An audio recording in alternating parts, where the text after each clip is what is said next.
ಅಖಂಡ ಜ್ಯೋತಿಷ್ಯ ವಿಶೇಷ ಕಾರ್ಯಕ್ರಮಕ್ಕೆ ಸ್ವಾಗತ. ನಾನು ಸುನಿಧಿ ಮಂಜುನಾಥ್.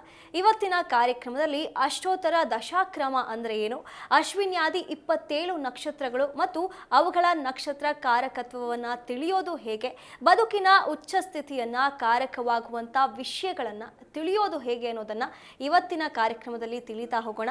ಹಾಗೆ ಈ ದಿನದ ವಿಶೇಷತೆ ಹಾಗೆ ಎಲ್ಲ ರಾಶಿ ಫಲಗಳ ಬಗ್ಗೆಯೂ ಕೂಡ ತಿಳಿತಾ ಹೋಗೋಣ. ಇದೆಲ್ಲದರ ಬಗ್ಗೆ ತಿಳಿಸ್ಕೊಡೋದಕ್ಕೆ ಇವತ್ತು ನಮ್ಮ ಜೊತೆ ಇದ್ದಾರೆ ಡಾಕ್ಟರ್ YSK ಆಚಾರ್ಯ ಗುರುಗಳು, ಖ್ಯಾತ ಜ್ಯೋತಿಷ್ಯರು ಮತ್ತು ಕಾಮಾಖ್ಯ ಪ್ರತ್ಯಂಗಿರ ಉಪಾಸಕರು. ಅವರನ್ನ ಕಾರ್ಯಕ್ರಮಕ್ಕೆ ಸ್ವಾಗತಿಸೋಣ. ಸ್ವಾಗತ ಗುರುಗಳೇ. ನಮಸ್ಕಾರ. ಓಂ ಅಸ್ಮದ್ಗುರುಭ್ಯೋ ನಮಃ, ಅಸ್ಮತ್ ಪರಮಗುರುಭ್ಯೋ ನಮಃ, ಅಸ್ಮತ್ ಸರ್ವಗುರುಭ್ಯೋ ನಮಃ. ಹ್ರೀಂ ಭುವನೇಶಿ ಮಹಾಮಾಯೆ ಸೂರ್ಯಮಂಡಲರೂಪಿಣಿ ನಮಾಮಿ ವರದಂ ಶುಭಂ ಕಾಮಾಖ್ಯಾರೂಪಿಣಿ ಶಿವೆ. ಹೈಂ ಹ್ರೀಂ ಶ್ರೀಂ ಶ್ರೀಮಾತ್ರೇ ಲಲಿತಾಂಬಿಕಾಯೇ ನಮಃ. ಶ್ರೀ ವಿಷ್ಣುರೂಪಾಯ ನಮಃ ಶಂಕರಾಯ. ಗುರುಗಳೇ, ಈ ದಿನದ ವಿಶೇಷತೆ ತಿಳಿಸ್ತಾ ಕಾರ್ಯಕ್ರಮ ಆರಂಭಿಸಬಹುದಾ? ಖಂಡಿತ. ಓಂ ದುರ್ಗೆ ಸ್ಮೃತ ಹರ್ಷಿ ಭೀತಿಮಶೇಷ ಜಂತೋ ಸ್ವಸ್ತೆ ಸ್ಮೃತ ಮತಿಮತೀವ ಶುಭಾಂ ದದಾಸಿ ದಾರಿದ್ರ್ಯ ದುಃಖ ಭಯಹಾರಣೀಕತ್ವಧನ್ಯಾಂ ಸರ್ವೋಪಕಾರಕರಣಾಯ ಸದಾರ್ಧಚಿತ್ತ ಸರ್ವಮಂಗಳಮಾಂಗಲ್ಯೇ ಶಿವೆ ಸರ್ವಾರ್ಥಸಾಧುಕೆ ಶರಣ್ಯೇ ತ್ರಯಂಬಕೆ ಗೌರಿ ನಾರಾಯಣಿ ನಮೋಸ್ತುತೇ. ಸಮಸ್ತ ವೀಕ್ಷಕರಿಗೂ, ದೇಶದ ಬೆನ್ನೆಲುಬಾದ ಪ್ರತಿಯೊಬ್ಬ ರೈತರಿಗೂ, ದೇಶವನ್ನು ಕಾಯ್ತಾ ಇರತಕ್ಕಂಥ ಎಲ್ಲ ಸೇವಾ ನಿರತರಾದಂತಹ ಎಲ್ಲ ಸೈನಿಕರಿಗೂ, ದೇಶಕ್ಕೆ ತಮ್ಮದೇ ಆದಂತಹ ಕೊಡುಗೆಯನ್ನು ಕೊಡ್ತಾ ಇರತಕ್ಕಂಥ ಎಲ್ಲ ಚಾಲಕ ಸಾರಥಿಗಳಿಗೂ ಕೂಡ ನನ್ನ ಆರಾಧ್ಯ ಮಾತೆಯಾದ ಮಾ ಕಾಮಾಖ್ಯ ಪ್ರತ್ಯಂಗಿರಾ ದೇವಿಯು ಸಂಪೂರ್ಣವಾಗಿರ್ತಕ್ಕಂಥ ಅನುಗ್ರಹವನ್ನು ದಯಪಾಲಿಸಿ ನಿಮ್ಮೆಲ್ಲರ ಬದುಕು ಕೂಡ ಮಂಗಳದಾಯಕವಾಗಿ ಆರೋಗ್ಯಪೂರ್ಣವಾಗಿ ಇರಲಿ ಅಂತಕ್ಕಂಥ ಒಂದು ಭಾವನೆ ಮತ್ತು ಪ್ರಾರ್ಥನೆಯೊಂದಿಗೆ ಅಮ್ಮನ ಅಡಿದಾವರಗಳಿಗೆ ವಂದಿಸಿ, ಸಹಜವಾಗಿ ಸ್ವಲ್ಪ ಎಲ್ಲರೂ ಕೂಡ ಪ್ರಯಾಣದಲ್ಲಿ ಸ್ವಲ್ಪ ಎಚ್ಚರ ವಹಿಸಿ, ಯಾವುದೇ ಕಾರಣಕ್ಕೂ ಕೂಡ ಪ್ರಯಾಣದಲ್ಲಿ ಸ್ವಲ್ಪ ಏನಾದರೂ ಅವಘಡಗಳು ಸಂಭವಿಸಬಹುದಾಗಿರ್ತಕ್ಕಂಥದ್ದಾಗಿರುತ್ತೆ. ತುಂಬ ಜಾಗ್ರತೆ ವಹಿಸಿ. ಇವತ್ತಿನ ದಿವಸ ಹಸ್ತ ನಕ್ಷತ್ರ ಕಾರಕನಾಗಿರ್ತಕ್ಕಂಥವನು ಚಂದ್ರನು, ಇವತ್ತಿನ ದಿನಕ್ಕೆ ಅಧಿಕಾರಕನಾಗಿರ್ತಕ್ಕಂಥವನು ಕುಜನು. ವಿಶೇಷವಾಗಿ ಇವತ್ತಿನ ದಿನವನ್ನು ನೋಡಿದಾಗ ನವಮಿಯುಕ್ತವಾಗಿ ಬಂದಿರತಕ್ಕಂಥದ್ದಾಗಿದೆ. ಅದರಲ್ಲೂ ಕೂಡ ನಿಜ ಜ್ಯೇಷ್ಠ ಮಾಸದ ಶುಕ್ಲ ಪಕ್ಷದ ನವಮಿ ತಿಥಿ. ಅಂತಹ ವಿಶೇಷವಾಗಿರ್ತಕ್ಕಂಥ ನವಮಿ ತಿಥಿಯಲ್ಲಿ ಬದುಕಿಗೆ ಒಂದಷ್ಟು ಶೋಕಗಳಿರ್ತಕ್ಕಂಥದ್ದಾಗಿರುತ್ತೆ, ದುಃಖಗಳಿರ್ತಕ್ಕಂಥದ್ದಾಗಿರುತ್ತೆ. ದುರ್ಗೆ ಸ್ಮೃತ ಹರಸಿ ಭೀತಿ ಮಶೇಷ ಜಂತೋ, ಭೀತಿ ಇರ್ತಕ್ಕಂಥದ್ದಾಗಿರುತ್ತೆ. ಸರ್ಕಾರದಿಂದ ಭೀತಿ, ಯಾವುದೇ ವಿಧದಲ್ಲೂ ಕೂಡ ಮಾನಸಿಕ ಒತ್ತಡ ಬರಬಹುದಾದಂಥ ಎಲ್ಲ ರೀತಿಯಾದಂಥ ಭೀತಿಗಳನ್ನು ನಿವೃತ್ತಿ ಮಾಡತಕ್ಕಂಥ, ಯಾಕೆಂದರೆ ಹಸ್ತ ನಕ್ಷತ್ರಕ್ಕೆ ಕಾರಕನಾಗಿರ್ತಕ್ಕಂಥವನು ಚಂದ್ರನು ಕುಜನೊಟ್ಟಿಗೆ ಇದ್ದಾಗ ಶಶಿಮಂಗಳ ಯೋಗ ಪ್ರಾರಂಭ ಆಗ್ತಕ್ಕಂಥದ್ದಾಗುತ್ತೆ. ಅಂದರೆ ಮಂಗಳಕರವಾಗಿರ್ತಕ್ಕಂಥ ಯೋಗ ಪ್ರಾರಂಭ ಆಗುವ ಸಲುವಾಗಿ ಇರತಕ್ಕಂಥ ಎಲ್ಲ ದೋಷಾದಗಳು ಕೂಡ ನಿವೃತ್ತಿ ಆಗಬೇಕು, ಮಂಗಳಮಯವಾಗಬೇಕಂತ ಆದಾಗ ಏನು ಮಾಡಬೇಕು? ಮಂಗಳವಾರದ ದಿವಸ ಆಂಜನೇಯನಿಗೆ ಶುಭಪ್ರದ, ಗಣಪತಿಗೆ ಶುಭಪ್ರದ, ಸುಬ್ರಹ್ಮಣ್ಯನಿಗೆ ಶುಭಪ್ರದ, ಲಕ್ಷ್ಮೀ ನರಸಿಂಹನಿಗೆ ಶುಭಪ್ರದ, ಎಲ್ಲದಕ್ಕಿಂತ ಮಿಗಿಲಾದಿ ಮಹಾಶಕ್ತಿ ಮಹಾಕಾಳಿ ಮಹಾಸರಸ್ವತಿಯ ಸ್ವರೂಪಳಾಗಿರ್ತಕ್ಕಂಥ ತ್ರಿಗುಣಾತ್ಮಕ ಶಕ್ತಿ ಸ್ವರೂಪಳಾಗಿರ್ತಕ್ಕಂಥ ಜಗದಂಬೆಯಾದಂತಹ ದುರ್ಗೆಗೆ ಅತ್ಯಂತ ಶ್ರೇಷ್ಠಪ್ರದವಾಗಿರ್ತಕ್ಕಂಥದ್ದು. ಅದರಲ್ಲೂ ಕೂಡ ನವಮಿ ಅಂದರೆ ನವದುರ್ಗೆಯರಂತ ನಾವು ನವರಾತ್ರಿಗಳನ್ನು ಆರಾಧನೆ ಮಾಡ್ತಕ್ಕಂಥದ್ದಾಗಿರ್ತೇವೆ. ಹಾಗಾಗಿ ಇವತ್ತಿನ ದಿನ ನಿಮ್ಮ ಎಲ್ಲ ಏನು ಭೀತಿ ಅಂತಕ್ಕಂಥದ್ದಿದೆಯೋ ಭೀತಿ ನಿವೃತ್ತಿ ಮಾಡೋ ಸಲುವಾಗಿ ಏನು ಮಾಡಬೇಕಪ್ಪ ಅಂದರೆ ಏನು ಮಾಡಬೇಡಿ. ಮೊದಲನೇದಾಗಿ ಎಲ್ಲಾದರೂ ದಾರಿಯಲ್ಲಿ ಗೋಮಾತೆ ಕಂಡ್ರೆ ಅದಕ್ಕೊಂದು ಬಾಳೆಹಣ್ಣನ್ನು ತಿನ್ನಿಸುವಂಥ ವ್ಯವಸ್ಥೆ ಮಾಡ್ಕೊಳ್ಳಿ. ಎರಡನೇದಾಗಿ ಈ ಮಂತ್ರವನ್ನು ನಿರಂತರವಾಗಿ ಪಠನೆ ಮಾಡಿ, ವಿಶೇಷವಾಗಿ ಸ್ನಾನಕ್ಕೆ ಸ್ವಲ್ಪ ಉಪ್ಪು ಮತ್ತು ವಿಶೇಷವಾಗಿ ಇವತ್ತಿನ ದಿವಸ ಪಚ್ಚ ಕರ್ಪೂರವನ್ನು ಹಾಕಿ ಸ್ನಾನ ಮಾಡ್ಕೊಳ್ಳಿ. ಋಣರೋಗಾದಿಗಳು ನಿವೃತ್ತಿ ಆಗ್ತಕ್ಕಂಥದ್ದಾಗಿರುತ್ತೆ. ಸಾಧ್ಯವಾದರೆ ಇವತ್ತಿನ ದಿವಸ ವಿಶೇಷವಾಗಿ ಸಾಂಬ ಶಿವನ ಋಣವಿಮೋಚಕ ಒಂದು ಸ್ತೋತ್ರ ಇರತಕ್ಕಂಥದ್ದಿದೆ. ಋಣವಿಮೋಚಕ ಸ್ತೋತ್ರ, ಸುಬ್ರಹ್ಮಣ್ಯ ಋಣವಿಮೋಚಕ ಸ್ತೋತ್ರ, ಗುರುವಿನ ಋಣವಿಮೋಚಕ ಸ್ತೋತ್ರ, ಹೀಗೆ ಋಣಗಳಿಗೆ ಸಂಬಂಧಪಟ್ಟಿರ್ತಕ್ಕಂಥದ್ದು, ಭೀತಿಗೆ ಸಂಬಂಧಪಟ್ಟ ಹಾಗೆ ಒಂದು ಪ್ರಾರ್ಥನೆ ಮಾಡಿಕೊಳ್ಳಿ. ಭೀತಿಗೆ ಸಂಬಂಧಪಟ್ಟ ಹಾಗಿರ್ತಕ್ಕಂಥ ನಕಾರಾತ್ಮಕ ದೋಷಾದಿಗಳನ್ನು ನಿವೃತ್ತಿ ಮಾಡುವ ಸಲುವಾಗಿ ನೀವೇನು ಮಾಡಬೇಕಪ್ಪ ಅಂದರೆ ಭಗವತಿಯ ಸಪ್ತ ಶ್ಲೋಕಿ ಇದೆ. ಆ ಸಪ್ತ ಶ್ಲೋಕಿಯಲ್ಲಿ ಬಹಳ ಮುಖ್ಯವಾಗಿ 7 ಶ್ಲೋಕಗಳು ಅಮ್ಮನವರ ಶ್ಲೋಕಗಳು ಇರ್ತಕ್ಕಂಥದ್ದಿದೆ. ಜ್ಞಾನಿನಾಮಪಿ ಚೇತಸಾಂ ದೇವಿ ಭಗವತಿ ಹಿಸ ಬಲಾದ ಕೃಷ್ಣಮೋಹಾಯ ಮಹಾಮಾಯ ಪ್ರಯಚ್ಛತೆ ಅಂತೇಳಿ ದುರ್ಗೆ ಸ್ಮೃತ ಹರಿಸಿ ಭೀತಿ ಮಶೇಷ ಜಂತು ಅಂತಕ್ಕಂಥ ಶ್ಲೋಕಾದಿಗಳಿರ್ತಕ್ಕಂಥದ್ದಿದೆ. ಸಪ್ತ ಶ್ಲೋಕಗಳನ್ನು ಇವತ್ತಿನಿಂದ ಪ್ರಾರಂಭ ಮಾಡಿ ನಿತ್ಯ ನಿಮ್ಮ ಪಾರಾಯಣೆಯಲ್ಲಿ ಈ ಶ್ಲೋಕಗಳನ್ನು ಪ್ರಾರಂಭ ಮಾಡಿ ಪಾರಾಯಣ ಮಾಡೋದ್ರಿಂದ ಎಲ್ಲ ವಿಧದಲ್ಲೂ ಕೂಡ, ಅದರಲ್ಲೂ ಕೂಡ ಆಜ್ಞಾಚಕ್ರದಿಂದ ಆದಿಯಾಗಿ ಮೂಲಾಧಾರದ ಚಕ್ರದವರೆಗೆ ಇರ್ತಕ್ಕಂಥ ಎಲ್ಲ ದೋಷಾದಿಗಳು ಕೂಡ ಪರಿಹಾರ ಆಗುತ್ತೆ. ವಿಶೇಷವಾಗಿ ಅಮ್ಮನವರ ಕೃಪೆಗೆ ಪಾತ್ರರಾಗ್ತಕ್ಕಂಥದ್ದು. ಜ್ಞಾನದಲ್ಲಿ ತೊಂದರೆ ಇದೆ, ಸನ್ಮಂಗಳವಾಗುತ್ತೆ.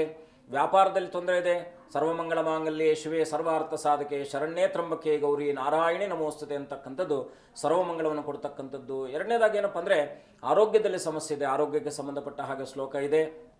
ಸಪ್ತ ಶ್ಲೋಕಗಳು ಸಪ್ತ ಜನ್ಮಗಳಲ್ಲಿ ಮಾಡಿರ್ತಕ್ಕಂಥ ಸಮಸ್ತ ವಿಧವಾದ ಪಾಪಾದಿಗಳನ್ನು ಪರಿಹಾರ ಮಾಡತಕ್ಕಂಥ ಶ್ಲೋಕ ಸಪ್ತ ದುರ್ಗಾ ಶ್ಲೋಕ. ಹಾಗಾಗಿ ಆ ಸಪ್ತ ಶ್ಲೋಕವನ್ನು ಅನನ್ಯವಾಗಿ ಪ್ರಾರ್ಥನೆ ಮಾಡಿ ಇವತ್ತಿನಿಂದ ಪಾರಾಯಣವನ್ನು ಮಾಡೋದ್ರಿಂದ ಸನ್ಮಂಗಳವಾಗ್ತಕ್ಕಂಥದ್ದಾಗುತ್ತೆ. ಹಾಗೆ ಗುರುಗಳೇ, ಈ ದಿನದ ರಾಶಿ ಫಲಗಳ ಬಗ್ಗೆ ತಿಳಿಸ್ಕೊಡ್ಬಹುದಾ? ಖಂಡಿತ.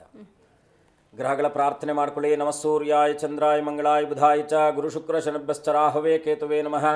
ಆದಿತ್ಯಾದಿ ನವಗ್ರಹ ದೇವತಾಭ್ಯೋ ನಮಃ. ನವಗ್ರಹಗಳ ಪ್ರಾರ್ಥನೆ ನಿಮ್ಮೆಲ್ಲರ ಬದುಕು ಸನ್ಮಂಗಳದಾಯಕವಾಗಿ ಆರೋಗ್ಯಪೂರ್ಣವಾಗಿ ಸಂತೋಷದಾಯಕವಾಗಿರಲಿ ಅಂತೇಳಿ ಪ್ರಾರ್ಥಿಸುತ್ತಾ, ಮೊದಲನೇದಾಗಿ ಇವತ್ತಿನ ವಿಶೇಷವಾಗಿ ಏನಪ್ಪ ಅಂದರೆ ಚಂದ್ರ ಸ್ವನಕ್ಷತ್ರದಲ್ಲಿರ್ತಕ್ಕಂಥದ್ದು ಆಸ್ಥಾ ನಕ್ಷತ್ರದಲ್ಲಿ. ಹಾಗಾಗಿ ಮೇಷರಾಶಿಯ ಫಲವನ್ನು ನೋಡಿದಾಗ ಭಾವನಾತ್ಮಕ ವಿಚಾರಾದಿಗಳಲ್ಲಿ ತಾಯಿಯೊಟ್ಟಿಗೆ ಸಹಕಾರ ಸಿಗ್ತಕ್ಕಂಥದ್ದಾಗಿರುತ್ತೆ. ಕುಟುಂಬದಲ್ಲಿ ಅತ್ತೆ ಮಾವಂದಿರೊಟ್ಟಿಗೆ ಸಹಕಾರ ಸಿಗ್ತಕ್ಕಂಥದ್ದು, ಅತ್ತೆ ಮನೆಗೆ ತೆರಳತಕ್ಕಂಥ ಸುಯೋಗ ಇರ್ತಕ್ಕಂಥದ್ದು. ವಿಶೇಷವಾಗಿ ಇವತ್ತಿನ ದಿವಸ ಸಂಪತ್ತಿನಲ್ಲಿ ವೃದ್ಧಿ ಆಗ್ತಕ್ಕಂಥದ್ದಾಗಿರುತ್ತೆ. ಸೋದರ ಮಾವಂದರಿಂದ ಸಹಕಾರ ಸಿಗ್ತಕ್ಕಂಥದ್ದು ಮೇಷರಾಶಿಯವರಿಗೆ ಇವತ್ತಿನ ದಿವಸ. ವಿಶೇಷವಾಗಿ ಸಮಸ್ತ ವಿಧವಾದ ಸನ್ಮಂಗಳವನ್ನು ಕಾಣುವ ಸಲುವಾಗಿ ಲಕ್ಷ್ಮೀ ನರಸಿಂಹನ ಪ್ರಾರ್ಥನೆ, ಲಕ್ಷ್ಮೀ ನರಸಿಂಹನ ದರ್ಶನ ಮಂಗಳಮಯವಾಗ್ತಕ್ಕಂಥದ್ದಾಗಿರುತ್ತೆ. ಯಾಕಂದರೆ ಈಗ ಈ ಒಂದು ಸಮಯದಲ್ಲಿ ಮೇಷರಾಶಿಯವರಿಗೆ ಶನಿಯ ಪ್ರಭಾವ ಇರತಕ್ಕಂಥದ್ದಾಗಿರುತ್ತೆ. ಶನಿಯ ಪ್ರಭಾವವನ್ನು ಸಾಕಷ್ಟು ಕಡಿಮೆ ಮಾಡತಕ್ಕಂಥ ಸುಯೋಗ ಇರತಕ್ಕಂಥದ್ದು ವಿಶೇಷವಾಗಿ ಒಂದು ಸಾಂಬಶಿವನಿಗೆ, ಲಕ್ಷ್ಮೀ ನರಸಿಂಹನಿಗೆ, ಆಂಜನೇಯನಿಗೆ. ಹಾಗಾಗಿ ಲಕ್ಷ್ಮೀ ನರಸಿಂಹನ ಪ್ರಾರ್ಥನೆ ಮೇಷರಾಶಿಯವರಿಗೆ ಮಂಗಳಮಯವಾಗ್ತಕ್ಕಂಥದ್ದಾಗಿರುತ್ತೆ. ಮುಂದಿನ ರಾಶಿ ವೃಷಭ ರಾಶಿ. ಕುಟುಂಬದಲ್ಲಿ ಸೌಖ್ಯ ಸಿಗ್ತಕ್ಕಂಥದ್ದು, ಬಂಧುಗಳ ಸಹಕಾರ ಸಿಗ್ತಕ್ಕಂಥದ್ದಾಗಿರುತ್ತೆ. ವ್ಯಾಪಾರದಲ್ಲಿ ವೃದ್ಧಿ ಆಗ್ತಕ್ಕಂಥದ್ದು. ಸ್ವಲ್ಪ ಕೇತುವಿನ ದೃಷ್ಟಿ ಅವಕೃಪೆ ಇರೋದರಿಂದ ಸ್ವಲ್ಪ ಮಾನಸಿಕ ಒತ್ತಡ ಇರತಕ್ಕಂಥದ್ದಾಗಿರುತ್ತೆ. ಮಕ್ಕಳೊಟ್ಟಿಗೆ ಏನಾದರೂ ಕೂಡ ಮನಸ್ತಾಪಗಳು ಬರ್ತಕ್ಕಂಥದ್ದು. ವೃಷಭ ರಾಶಿಯವರು ಇನ್ನಷ್ಟು ಮಂಗಳವನ್ನು ಕಾಣುವ ಸಲುವಾಗಿ ವಿಶೇಷವಾಗಿ ಲಕ್ಷ್ಮೀ ನರಸಿಂಹನ ದರ್ಶನ ಮಾಡ್ಕೊಳ್ಳಿ. ತಾಯಿ ದುರ್ಗೆಯ ಪ್ರಾರ್ಥನೆ, ದುರ್ಗೆಯ ದರ್ಶನ ಮಂಗಳಮಯವಾಗ್ತಕ್ಕಂಥದ್ದಾಗಿರುತ್ತೆ. ಮುಂದಿನ ರಾಶಿ ಮಿಥುನ ರಾಶಿ. ಕಫ ಸಂಬಂಧಿತವಾದ ತೊಂದರೆ ನಿಮ್ಮನ್ನು ಬಾಧಿಸಬಹುದಾಗಿರ್ತಕ್ಕಂಥದ್ದಾಗಿರುತ್ತೆ. ಸ್ವಲ್ಪ ವಸ್ತ್ರ ಆಭರಣಾದಿಗಳನ್ನು ವಿಶೇಷವಾಗಿ ಆಭರಣಗಳೊಟ್ಟಿಗೆ ಸ್ವಲ್ಪ ಲಕ್ಷ್ಯ ವಹಿಸಿ. ಹೆಣ್ಣುಮಕ್ಕಳು ಏನಾದರೂ ಎಲ್ಲೋ ಇಟ್ಟು ಮರೆತು ಹೋದೆ ಕಳುಕೊಂಡೆ ಅಂತಕ್ಕಂಥ ಒಂದು ದಿನ ಆದುದರಿಂದ ಸ್ವಲ್ಪ ಎಚ್ಚರ ವಹಿಸಿ. ದಾಯಾದಿಗಳಿಂದ ಸಹಕಾರ ಸಿಗ್ತಕ್ಕಂಥದ್ದು. ಸ್ವಲ್ಪ ದಂಪತಿಗಳ ಮಧ್ಯದಲ್ಲಿ ಕೂಡ ಏನಾದರೂ ಕೂಡ ಮನಸ್ತಾಪಗಳು ಬರ್ತಕ್ಕಂಥದ್ದಾಗಿರುತ್ತೆ. ಸ್ವಲ್ಪ ಎಚ್ಚರವಾಗಿರಿ, ಮಾತಿನ ಮೇಲೆ ಹಿಡಿತವಿರಲಿ. ಮಿಥುನ ರಾಶಿಯವರು ಎಲ್ಲ ರೀತಿಯಲ್ಲೂ ಸನ್ಮಂಗಳವನ್ನು ಕಾಣುವ ಸಲುವಾಗಿ ಇವತ್ತಿನ ದಿವಸ ವಿಶೇಷವಾಗಿ ಪ್ರಾರ್ಥನೆ ಮಾಡಬೇಕಾಗಿರ್ತಕ್ಕಂಥದ್ದು ತಾಯಿ ದುರ್ಗೆಯನ್ನು, ರಾಜರಾಜೇಶ್ವರಿಯನ್ನು, ಉಮಾಮಹೇಶ್ವರರನ್ನು ದರ್ಶನ ಮಾಡ್ತಕ್ಕಂಥದ್ದು ಮಂಗಳಮಯವಾಗ್ತಕ್ಕಂಥದ್ದಾಗಿರುತ್ತೆ. ಮುಂದಿನ ರಾಶಿ ಕಟಕರಾಶಿ. ಸ್ವಲ್ಪ ನಿರಾಶಾಭಾವ ಅಂತಕ್ಕಂಥದ್ದು ನಿಮ್ಮನ್ನು ಬಾಧಿಸಬಹುದಾಗಿರ್ತಕ್ಕಂಥದ್ದು. ಸ್ವಲ್ಪ ಮೇಲಧಿಕಾರಿಗಳಿಂದ ಒತ್ತಡ ಆಗ್ತಕ್ಕಂಥದ್ದಾಗಿರುತ್ತೆ. ಅದರೊಟ್ಟಿಗೆ ಏನೋ ನಿರಾಶೆ ಆಗ್ತಕ್ಕಂಥದ್ದಾಗಿರುತ್ತೆ. ಸ್ವಲ್ಪ ಅಂದುಕೊಂಡ ಕೆಲಸ ಕಾರ್ಯಾದಿಗಳಲ್ಲಿ ಸಫಲತೆ ಕಾಣದೇ ಇದ್ದಾಗಿಯೂ ಕೂಡ ನಿರಾಶೆ ಬರ್ತಕ್ಕಂಥದ್ದಾಗಿರುತ್ತೆ. ವ್ಯವಹಾರ ಕ್ಷೇತ್ರದಲ್ಲಿ ಲಾಭ ಆಗ್ತಕ್ಕಂಥದ್ದಾಗಿರುತ್ತೆ. ಷೇರು ವ್ಯವಹಾರಗಳಲ್ಲೂ ಕೂಡ ಲಾಭ ಆಗ್ತಕ್ಕಂಥದ್ದು. ಇವತ್ತಿನ ದಿವಸ ಇವತ್ತಿನ ದಿವಸ ಕಟಕರಾಶಿಯವರು ಎಲ್ಲ ರೀತಿಯಲ್ಲೂ ಸನ್ಮಂಗಳವನ್ನು ಕಾಣುವ ಸಲುವಾಗಿ ವಿಶೇಷವಾಗಿ ಗುರುಗಳ ದರ್ಶನ ಮಾಡಿಕೊಳ್ಳಿ. ಅದರಲ್ಲೂ ಕೂಡ ರಾಶಿಯಲ್ಲೇ ಗುರು ಸ್ಥಿತನಿರೋದ್ರಿಂದ ಸ್ವಲ್ಪ ಧನಕ್ಕೆ ಹಣಕಾಸಿನ ವಿಚಾರದಲ್ಲಿ ಜಾಗ್ರತೆ ವಹಿಸಿದರೆ ಉಳಿದೆಲ್ಲ ಕಾರ್ಯಾದಿಗಳಲ್ಲೂ ಕೂಡ ಸನ್ಮಂಗಳವಾಗ್ತಕ್ಕಂಥದ್ದಾಗಿರುತ್ತೆ. ಗುರುವಿನ ಧ್ಯಾನ, ಗುರುವಿನ ಪ್ರಾರ್ಥನೆ, ಗುರುವಿನ ದರ್ಶನ ಮಂಗಳಮಯವಾಗ್ತಕ್ಕಂಥದ್ದಾಗುತ್ತೆ. ಹಾಗೆ ಗುರುಗಳೇ, ಇವತ್ತಿನ ವಿಷಯದ ಬಗ್ಗೆ ಮಾತಾಡೋದಾದ್ರೆ ಅಷ್ಟೋತ್ತರ ದಶಾಕ್ರಮ ಅಂದ್ರೆ ಏನು? ನಮಗೆ ಬಹಳ ಮುಖ್ಯವಾಗಿ ನಿಸರ್ಗದತ್ತವಾದ ಬದುಕೊಂದಿದೆ ಅಲ್ವಾ?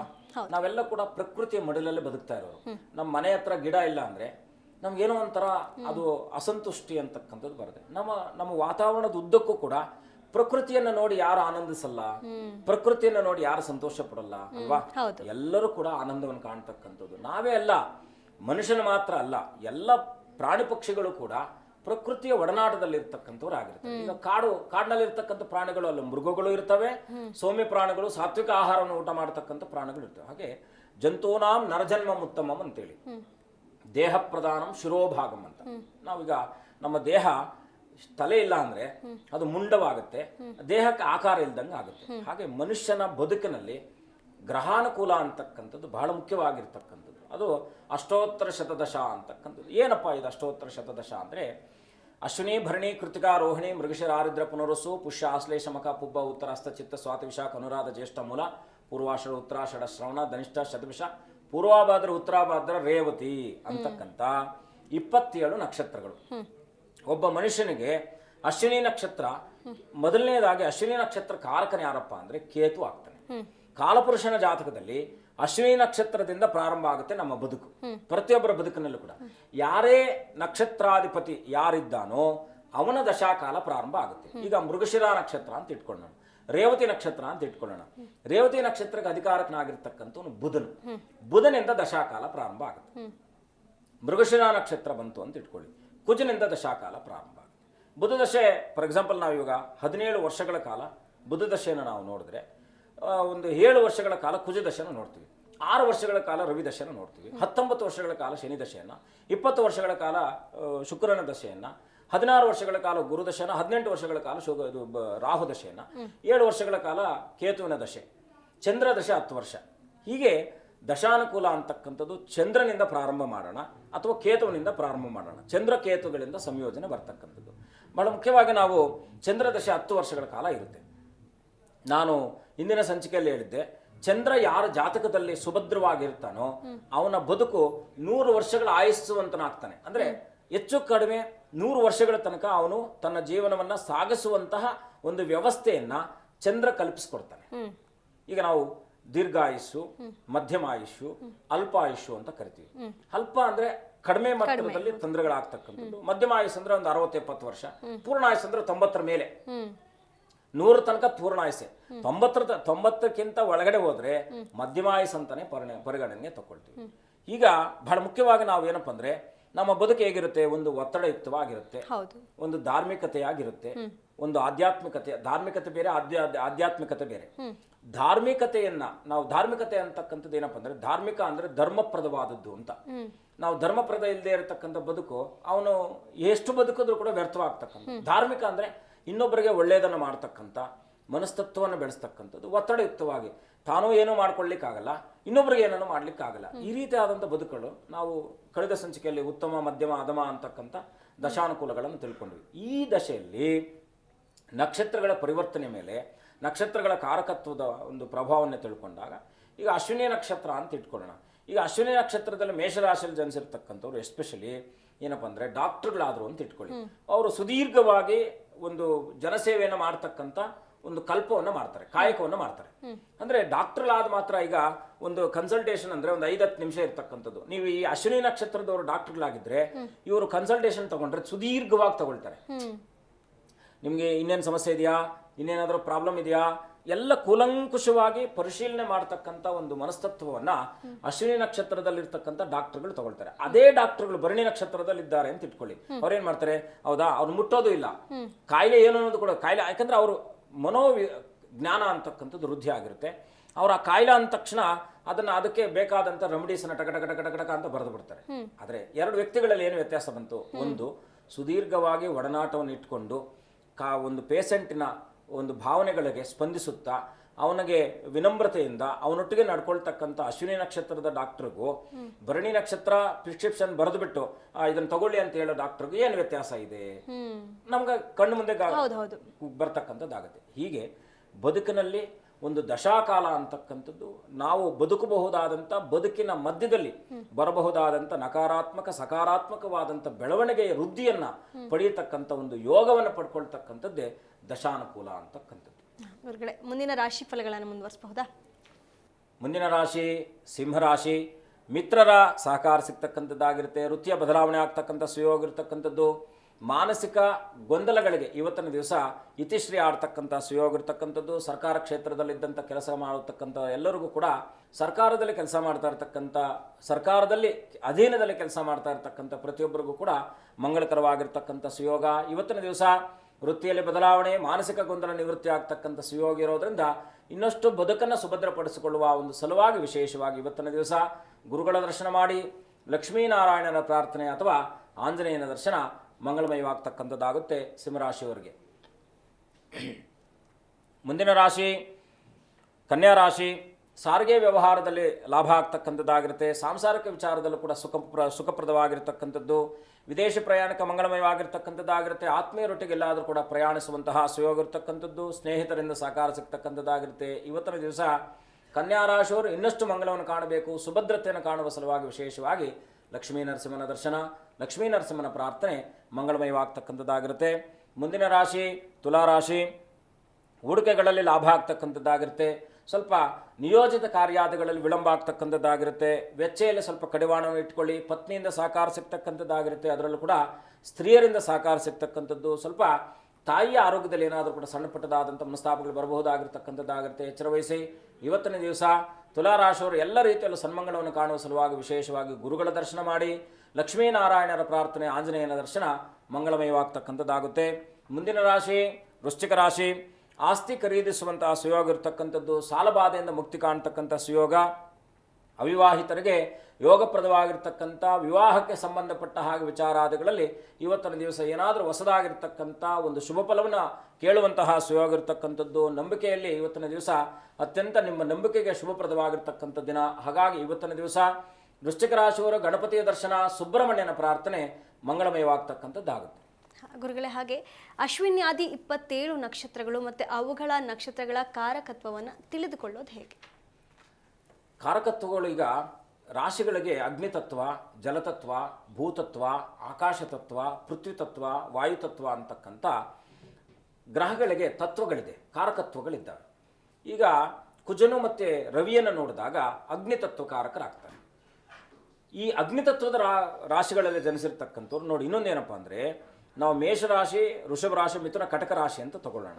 ಈ ಮೇಷರಾಶಿ ಚರಲಗ್ನವಾದರೆ ವೃಷಭ ರಾಶಿ ಸ್ಥಿರ ಲಗ್ನವಾಗುತ್ತೆ, ಮಿಥುನ ರಾಶಿ ದ್ವಿಸ್ವಭಾವ ಲಗ್ನ ಆಗುತ್ತೆ. ಈ ಚರ ಸ್ಥಿರ ದ್ವಿಸ್ವಭಾವ ಲಗ್ನಗಳು. ಅದನ್ನು ಹೊರತುಪಡಿಸಿ ನಾವು ಅಗ್ನಿತತ್ವ, ಭೂತತ್ವ, ವಾಯುತತ್ವ, ಜಲತತ್ವ ಅಂತಕ್ಕಂಥ ರಾಶಿಗಳಲ್ಲಿ ಕೂಡ ಜಲತತ್ವದ ರಾಶಿಗಳು ಇರ್ತಕ್ಕಂಥದ್ದು. ಜಲತತ್ವ ರಾಶಿಯಲ್ಲಿ ಚಂದ್ರ, ಯಾರು ಚಂದ್ರನ ಸಂಯೋಜನೆ ಚೆನ್ನಾಗಿ ಬರುತ್ತೋ ಕೃಷಿಕರು ಚೆನ್ನಾಗಿ ಆಗ್ತಾರೆ. ಜಲ ಅಂದರೆ ನೀರಿನೊಟ್ಟಿಗೆ ಚೆನ್ನಾಗಿ ಸಂಬಂಧವನ್ನು ಬೆಳೆಸ್ಕೊಂಡಿರ್ತಕ್ಕಂಥವ್ರು ಆಗ್ತಾರೆ. ಅಗ್ನಿತತ್ವಕ್ಕೆ ಬಂದಾಗ ಅವರು ಕಮಾಂಡಿಂಗ್ ಚೆನ್ನಾಗಿರುತ್ತೆ. ಪೊಲೀಸ್ ಅಧಿಕಾರಿಗಳಾಗಿರ್ಬೋದು, IAS ಅಧಿಕಾರಿಗಳಾಗಿರ್ಬೋದು, ಇದೆಲ್ಲ. ಯಾಕೆಂದರೆ ಕುಜನು ಮತ್ತು ರವಿಯ ತತ್ವವನ್ನು ಬಂದಾಗ ರಾಜಕೀಯ ವ್ಯಕ್ತಿಗಳಿಗೂ ಕೂಡ ಸುಭದ್ರವಾದ ಸ್ಥಾನಮಾನಾದಿಗಳನ್ನು ಸಿಗ್ತಕ್ಕಂಥದ್ದು ಕುಜ ಮತ್ತು ರವಿಯ ಸಂಯೋಜನೆಯಲ್ಲಿ. ಈಗ ಈ ಗ್ರಹಗಳಿಗೆ ನಾವು ನೋಡಿದಾಗ ಕೆಲವು ದೃಷ್ಟಿಗಳು ಬೇರೆ, ಅವರು ಸ್ಥಿತರಿದ್ದಂಥ ಮನೆಯಲ್ಲಿ ಫಲಗಳನ್ನು ಕೊಡ್ತಕ್ಕಂಥ ಫಲಗಳಿರ್ತಕ್ಕಂಥದ್ದಾಗುತ್ತೆ. ಉದಾಹರಣೆ ನಾವು ನೋಡಿದಾಗ ರವಿ ಅಂತ ಇಟ್ಕೊಳ್ಳೋಣ. 3ನೇ ಮನೆಯಲ್ಲಿ, 6ನೇ ಮನೆಯಲ್ಲಿ ಮತ್ತು 11ನೇ ಮನೆಯಲ್ಲಿ ರವಿ ಏನಾದರೂ ಇದ್ದ ಅಂತ ಇಟ್ಕೊಳ್ಳಿ, ಲಗ್ನದಿಂದ ಅವನು ಒಳ್ಳೆ ಫಲವನ್ನು ಕೊಡ್ತಾನೆ. ನೋಡಿ, ನಾವು 3ನೇ ಮನೆಯನ್ನ ಉಪಚಯ ಸ್ಥಾನ ಅಂತ ಕರಿತೀವಿ, 6ನೇ ಮನೆಯನ್ನ ರೋಗ ಋಣ ಶತ್ರು ಸ್ಥಾನ ಅಂತ ಕರಿತೀವಿ, 11ನೇ ಮನೆಯನ್ನ ಲಾಭಸ್ಥಾನ ಅಂತ ಕರಿತೀವಿ. ನೋಡಿ ಎಷ್ಟು ಅದ್ಭುತವಾದ ಬ್ಯೂಟಿ ಆಫ್ ಜ್ಯೋತಿಷ ಅಂತ ಹೇಳೋದಕ್ಕೆ. ಈ 3ನೇ ಮನೆ, 6ನೇ ಮನೆ, 11ನೇ ಮನೆಯಲ್ಲಿ ಸರ್ವಶ್ರೇಷ್ಠನಾಗಿರ್ತಕ್ಕಂಥ ರವಿಯನ್ನು ನಾವು ಪಾಪಗ್ರಹ ಅಂತ ಕರೆದರೂ ಕೂಡ ಅವನು 6 ಮತ್ತು 3ನೇ ಮನೆಯಲ್ಲಿದ್ದಾಗ ಒಳ್ಳೆ ಫಲವನ್ನು ಕೊಡ್ತಾನೆ ಅಂತಕ್ಕಂಥದ್ದು. 11ನೇ ಮನೆಯಲ್ಲಿ ಇದ್ದಾನೆ ಅಂತ ಇಟ್ಕೊಳ್ಳಿ, ಒಳ್ಳೆ ರಾಜಕೀಯದಲ್ಲಿ ಉನ್ನತ ಸ್ಥಾನವನ್ನು ಏರ್ತಕ್ಕಂಥದ್ದು, ಅಧಿಕಾರದಲ್ಲಿ ಉನ್ನತ ಸ್ಥಾನವನ್ನು ಏರ್ತಕ್ಕಂಥ ಫಲವನ್ನು ಕೊಡ್ತಕ್ಕಂಥವ್ನು ಆಗ್ತಾನೆ. ಚಂದ್ರ ಬಂದ ಅಂತ ಇಟ್ಕೊಳ್ಳಿ, 1, 3, 6, 7 ಮತ್ತು 10, 11ನೇ ಮನೆಗಳಲ್ಲಿ ಚಂದ್ರ ಇದ್ದಾನೆ ಅಂತ ಇಟ್ಕೊಳ್ಳಿ.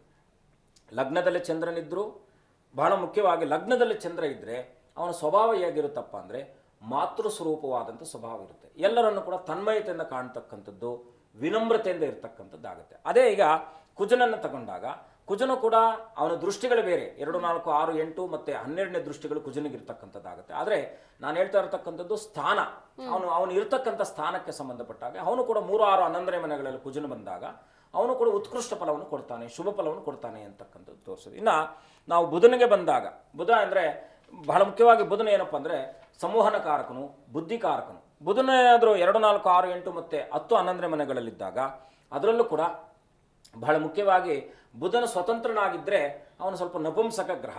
ಸ್ವತಂತ್ರನಾಗಿದ್ದರೆ ಅವನು ಅತ್ಯಂತ ಸಂವಹನ ಕ್ರಿಯಾಶೀಲನಾಗಿ, ಈಗ ನಾವು ಅವನು ಆಕ್ಟಿವೇಟ್ ಸಿಕ್ಕಾಪಟ್ಟೆ ಆಕ್ಟಿವ್ ಆಗಿರ್ತಾರಪ್ಪ ಅಂತಾರಲ್ಲ, ಬುಧನ ಕಾರಕತ್ವದಲ್ಲಿ ಬರ್ತಕ್ಕಂಥದ್ದು. ಇನ್ನು ಗುರು ಬಂದಾಗ ನಾವು ಗುರುವೇನಪ್ಪ ಅಂದರೆ 2, 5 ಮತ್ತು 7 ಮತ್ತು 11ನೇ 9ನೇ ಭಾವಗಳಲ್ಲಿ ಗುರು ಇದ್ದಾಗ ಅವನು ಕೂಡ ಒಳ್ಳೆ ಫಲವನ್ನು ಕೊಡ್ತಾನೆ ಅಂತಕ್ಕಂಥ. ಅದಾದ ನಂತರದಲ್ಲಿ ನಾವು ಶುಕ್ರನನ್ನು ನೋಡಿದಾಗ ಶುಕ್ರ ಬಹಳ ಮುಖ್ಯವಾಗಿ ಏನಪ್ಪ ಅಂದರೆ 3, 4, 5 ಮತ್ತು ವಿಶೇಷವಾಗಿ 8, 9, 11, 12ನೇ ಭಾವಗಳಲ್ಲಿದ್ದರೂ ಕೂಡ ಶುಕ್ರ ಒಳ್ಳೆ ಫಲ ಕೊಡ್ತಾನೆ. ಆದರೆ ಅವನು ಯಾವ ವ್ಯವಸ್ಥೆಯಲ್ಲಿದೆ ಅಂತಕ್ಕಂಥದ್ದು ನೋಡ್ಬೋದು. ಇನ್ನು ಶನಿಗೆ ನಾವು ಬಂದಾಗ 3, 6, 11ರಲ್ಲಿ ಶನಿ ಕೂಡ ಒಳ್ಳೆ ಫಲವನ್ನು ಕೊಡ್ತಾನೆ, ರಾಹು 3, 6, 11ರಲ್ಲಿ ಒಳ್ಳೆ ಫಲವನ್ನು ಕೊಡ್ತಾನೆ, ಕೇತು ಕೂಡ 3, 6, 11ರಲ್ಲಿ ಒಳ್ಳೆ ಫಲವನ್ನು ಕೊಡ್ತಾನೆ.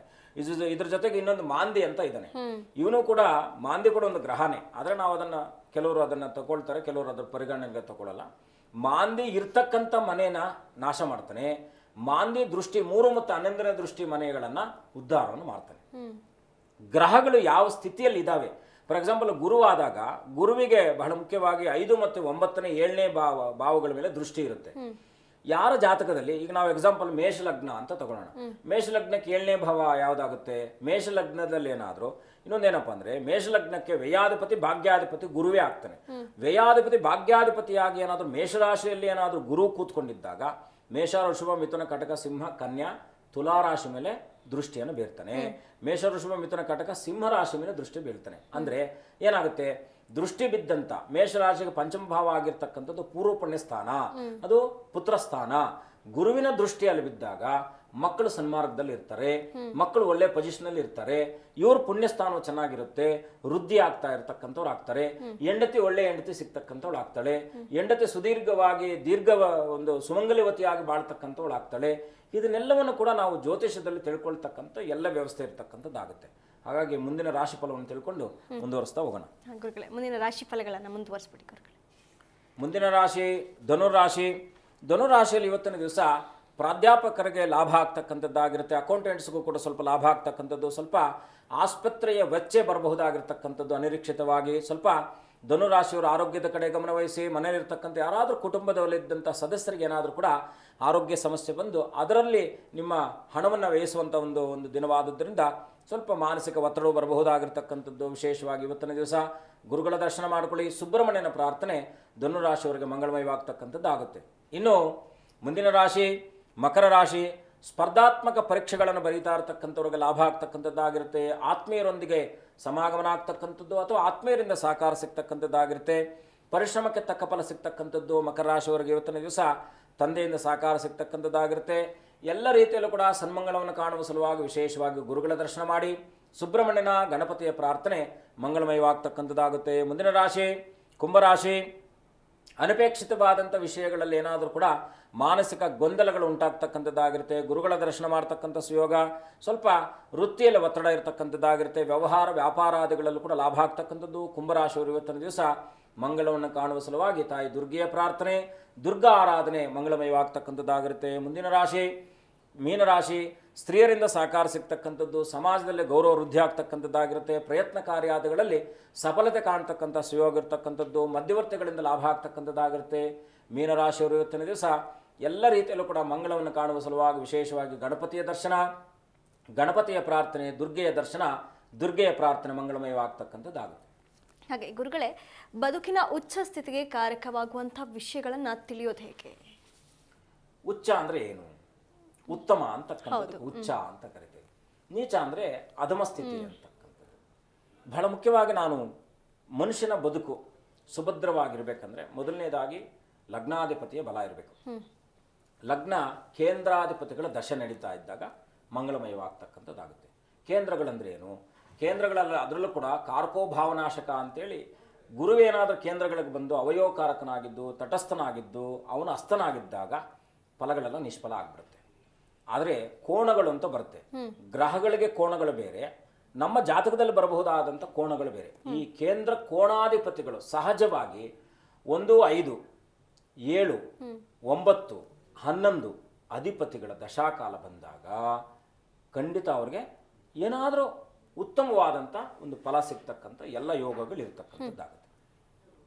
2ನೇ ಭಾವಾಧಿಪತಿ ಏನಂದರೆ ಮಾರ್ಕಾಧಿಪತಿ ಅಂತ ನಾವು ಕರಿತೀವಿ. 12ನೇ ಅಧಿಪತಿಯನ್ನು ಒಂದು ನಿಮಿಷ ಶಯನ ಭೋಗ 12ನೇ ಅಧಿಪತಿಯನ್ನು ನಾವು ಶಯನ ಸ್ಥಾನ ಅಂತ ಕರಿತೀವಿ. ಅಯನ ಶಯನ ಭೋಗ ಅಂತಕ್ಕಂಥದ್ದು. ಅಯನ ಶಯನ ಭೋಗ, ಒಳ್ಳೆ ನಿದ್ರೆ ಬರಲಿಲ್ಲ ಅಂತ ಇಟ್ಕೊಳ್ಳಿ, ಎಷ್ಟು ಭೋಗ ವಿಲಾಸ ಇದ್ರೆ ಏನು ಬದುಕು ಅಂದರೆ ಈ ಅಯನ ಅಂದರೆ ನಾನು ಅಂತಕ್ಕಂಥದ್ದು. ನನ್ನ ಮನೆ ಚೆನ್ನಾಗಿಲ್ಲದೆ ಇದ್ದಾಗ, ನಾನು ನಿದ್ದೆ ಮಾಡದೇ ಇದ್ದಾಗ ಕುಟುಂಬದವರು ಹೇಗೆ ನಿದ್ದೆ ಮಾಡ್ತಾರೆ? ಹೌದು ಅಲ್ವಾ? ಸೊ ಹಾಗಾಗಿ ಮನೆಯ ಒಬ್ಬ ಯಜಮಾನನಿಗೆ ಬೇಕಾಗಿರ್ತಕ್ಕಂಥದ್ದು ಮನೆಯ ಬಲ, ಮನೋಬಲ. ಮನೆ ಬಲ ಅಂದ್ರೆ ಏನು? ಕ್ಷೇತ್ರ ಬಲ. ಕ್ಷೇತ್ರ ಅಂದ್ರೆ ಏನು? ನಮ್ಮ ಪೂರ್ವಜರು ಸುಭದ್ರವಾಗಿ ಒಂದಷ್ಟು ಆಸ್ತಿ ಪಾಸ್ತಿ ಎಲ್ಲ ಮಾಡಿಟ್ಟಿದ್ರೆ ಅವನ ಬದುಕು ಸನ್ಮಂಗಳದಾಯಕವಾಗಿರುತ್ತೆ. ಮಾಡಿ ಇಟ್ಟಿಲ್ಲಪ್ಪ ಅಂತ ಆದಾಗ ಏನಾಗುತ್ತೆ? ಪರಿಶ್ರಮದಿಂದ ಮೇಲೆ ಬರಬೇಕು. ಈ ಪರಿಶ್ರಮದಿಂದ ಮೇಲೆ ಬರ್ತಕ್ಕಂಥ ವ್ಯಕ್ತಿಗಳು ಅವರ ಜೀವನದುದ್ದಕ್ಕೂ ಆನಂದವನ್ನು ಕಾಣ್ತಾರೆ. ಅವರ ನಂತರ ಕಾಲಾನಂತರದಲ್ಲಿ ಬರ್ತಕ್ಕಂಥ ಕುಟುಂಬದವ್ರಿಗೂ ಕೂಡ ಒಳ್ಳೆಯದನ್ನು ಮಾಡಿಟ್ಟಿರ್ತಕ್ಕಂಥವ್ರು ಆಗ್ತಾರೆ. ಅಷ್ಟಮಾಧಿಪತಿಯ ದಶೆ, ವ್ಯಯಾಧಿಪತಿಯ ದಶೆ, ಅಲ್ಲಿ ಪರಿವರ್ತನೆ ಯೋಗ ಇರುತ್ತೆ, ಅದು ಬೇರೆ ವಿಚಾರ. ಫಾರ್ ಎಕ್ಸಾಂಪಲ್ಲು ಪಂಚಮ ಷಷ್ಠಾಧಿಪತಿಯಾಗಿ ವೇದಲ್ಲೂ ಕೂತ್ಕೊಂಡ್ರು ಶನಿ ದಶೆ ಇರುತ್ತೆ ಅಂತ ಇಟ್ಕೊಂಡು, ಈಗ ಕನ್ಯಾ ಲಗ್ನಕ್ಕೆ ಶನಿ ದಶೆ 5ನೇ 6ನೇ ಅಧಿಪತಿ ಆಗ್ತಾನೆ ಶನಿ. ಶನಿ ಹೋಗಿ ಅಗ್ನಿತತ್ವದ ರಾಶಿಯಲ್ಲಿ ಕೂತ್ಕೊಳ್ತಾನೆ. ಫಾರ್ ಎಕ್ಸಾಂಪಲ್ ಈಗ ನೀವು ಶನಿನ ನೀವು ತಗೊಂಡಾಗ ಶನಿ ಏನಪ್ಪ ಅಂದರೆ ವಾಯುತತ್ವದ ಗ್ರಹ ಆಗುತ್ತೆ. ವಾಯುತತ್ವದ ಗ್ರಹ ಅಗ್ನಿ ತತ್ವದಲ್ಲಿ ಕೂತ್ಕೊಂಡಾಗ ಏನಾಗುತ್ತೆ, ಈಗ ಗಾಳಿ ನೀರಿನೊಟ್ಟಿಗೆ ಸೇರಿದ್ರೆ ನೀರಿನ ಪ್ರಖರತೆ ಹೆಚ್ಚುತ್ತೆ, ಬೆಂಕಿ ಜೊತೆಲಿ ಸೇರಿದ್ರೆ ಬೆಂಕಿಯ ಪ್ರಖರತೆ ಹೆಚ್ಚುತ್ತೆ. ಹಾಗೆ ಇವ್ರದ್ದೇನಾದ್ರೂ ಸಿಂಹರಾಶಿಯಲ್ಲಿ ಹೋಗಿ ಇವನೇನಾದ್ರೂ ಶನಿ ಕೂತ್ಕೊಂಡ ಅಂದ್ರೆ ದಿನನಿತ್ಯ ಕೂಡ ಉರಿತಾನೆ ಇರ್ತಾರೆ. ಅಂದ್ರೆ ಸ್ಯಾಕ್ರಿಫೈಸ್ ಅನ್ನತಕ್ಕಂಥದ್ದು ಬದುಕಿನುದ್ದಕ್ಕೂ ಅವರು ಸಮಾಧಾನನೇ ಇಲ್ಲದೆ ಇರತಕ್ಕಂಥ ಬದುಕು ಅವ್ರು ಕಾಣ್ತಾ ಇರ್ತಕ್ಕಂಥವ್ರು ಆಗ್ತಾರೆ. ಹಾಗೆ ಗ್ರಹಗಳ ಅನುಕೂಲಕ್ಕೆ ತಕ್ಕನಾಗಿ ನಾನು ಹೇಳಿದೇನಪ್ಪ ಅಂದರೆ ಈಗ ನಮಗೆ ನಮ್ಮ ಜನ್ಮದಲ್ಲಿ ನಾವು ಯಾವುದು ಒಳ್ಳೆಯದು ಯಾವುದು ಕೆಟ್ಟದ್ದು ಅಂತಕ್ಕಂಥ ಒಂದು ಮನಸ್ಥಿತಿ ನಮ್ಮಲ್ಲಿ ಹೀಗಿದೆ. ಈಗಾದರೂ ಅದನ್ನು ಸರಿಪಡಿಸ್ಕೊಳ್ಳೋಣ, ಈಗಾದರೂ ಸರಿಯಾದ ಮಾರ್ಗದಲ್ಲಿ ಹೋಗೋಣ ಅಂತಕ್ಕಂಥ ಮನಸ್ಥಿತಿಯನ್ನು ಬೆಳೆಸ್ಕೊಳ್ಬೇಕು. ಮೊದಲನೇದಾಗಿ ಏನಂದರೆ ನಾವು ಮಾಡಿದ್ದ ನಮಗೊಬ್ಬರಿಗೆ ಬರಲ್ಲ, ನಮ್ಮ ಮಕ್ಕಳಿಗೂ ಬರುತ್ತೆ. ನೀನು ಒಳ್ಳೆಯದನ್ನು ಮಾಡು, ಪುಣ್ಯ ಫಲಗಳನ್ನು ನೀವು ಲೆಕ್ಕ ಹಾಕ್ತಕ್ಕಂಥದ್ದು. ಬದುಕಿನುದ್ದಕ್ಕೂ ಕೂಡ ನಿರಂತರವಾಗಿ ಯಾರು ನಮ್ಮನ್ನು ತೆಗಳಿದ್ದಾರೋ ನಾವು ಹೋದ ನಂತರದಲ್ಲಿ ಅವರೇ ನಮ್ಮನ್ನು ಹೊಗಳ್ತಾರೆ. ಕರೆಕ್ಟ್ ಅಲ್ವಾ? ಹಾಗೆ ಧ್ರುವತಾರೆಗಳಾಗಿ ನಮ್ಮ ಬದುಕಿನಲ್ಲಿ ನಮ್ಮ ಕಣ್ಣು ಮುಂದೆ ನಿಂತು ಹೋದ ಎಷ್ಟೋ ಮಹನೀಯರು ನಮ್ಮ ಮುಂದೆ ಇದ್ದಾರೆ. ಅವ್ರನ್ನ ನಾವು ಲೆಜೆಂಡ್ರೀಸ್ ಅಂತ ಕರಿತೀವಿ. ಯಾಕೆ ಲೆಜೆಂಡ್ರೀಸ್ ಆಗಿದ್ದಾರೆ ಅಂದರೆ ಅವರು ಇದ್ದಂಥ ಸಂದರ್ಭದಲ್ಲಿ ಅವರು ಕಲಿಸಿಕೊಟ್ಟಂಥ, ಅವರು ಹಾಕಿಕೊಟ್ಟಂಥ ಬುನಾದಿ, ಅವರು ತೋರಿಸಿದಂಥ ಮಾರ್ಗ, ನಡೆದು ಬಂದ ದಾರಿ, ಇದೆಲ್ಲವೂ ಕೂಡ ನಮಗೆ ಪ್ರೇರಕವಾಗಿರ್ತಕ್ಕಂಥದ್ದಾಗುತ್ತೆ. ಹಾಗಾಗಿ ಮನುಷ್ಯನ ಬದುಕು ಪ್ರೇರಣಾಯುಕ್ತವಾಗಿ ಬದುಕಬೇಕಾದ್ರೆ ಅವನ ಬದಲಾವಣೆ ಖಂಡಿತ ಶತಸಿದ್ಧವಾಗಿರ್ತಕ್ಕಂಥದ್ದು. ಬಹಳ ಮುಖ್ಯವಾಗಿ ಪೂರ್ವಜರ ಅನುಗ್ರಹ, ಅವನು ಪೂರ್ವಜನ್ಮದ ಸುಕೃತ ಎರಡೂ ಕೂಡ ಮಿಂಗಲಾಗ್ತಕ್ಕಂಥದ್ದಾಗುತ್ತೆ. ಗುರುಗಳ, ಇಷ್ಟೊತ್ತು ನಮ್ಮೊಂದಿಗೆ ಕಾರ್ಯಕ್ರಮದಲ್ಲಿ ಭಾಗಿಯಾಗಿ ಇಷ್ಟೆಲ್ಲ ವಿಷಯಗಳನ್ನು ಚರ್ಚೆ ಮಾಡಿದ್ದಕ್ಕೆ ತಮಗೆ ಧನ್ಯವಾದಗಳು. ಶುಭಂ ಭೂಯಾತ್, ಲೋಕ ಸಮಸ್ತ ಸುಖಿನೋ ಭವಂತು.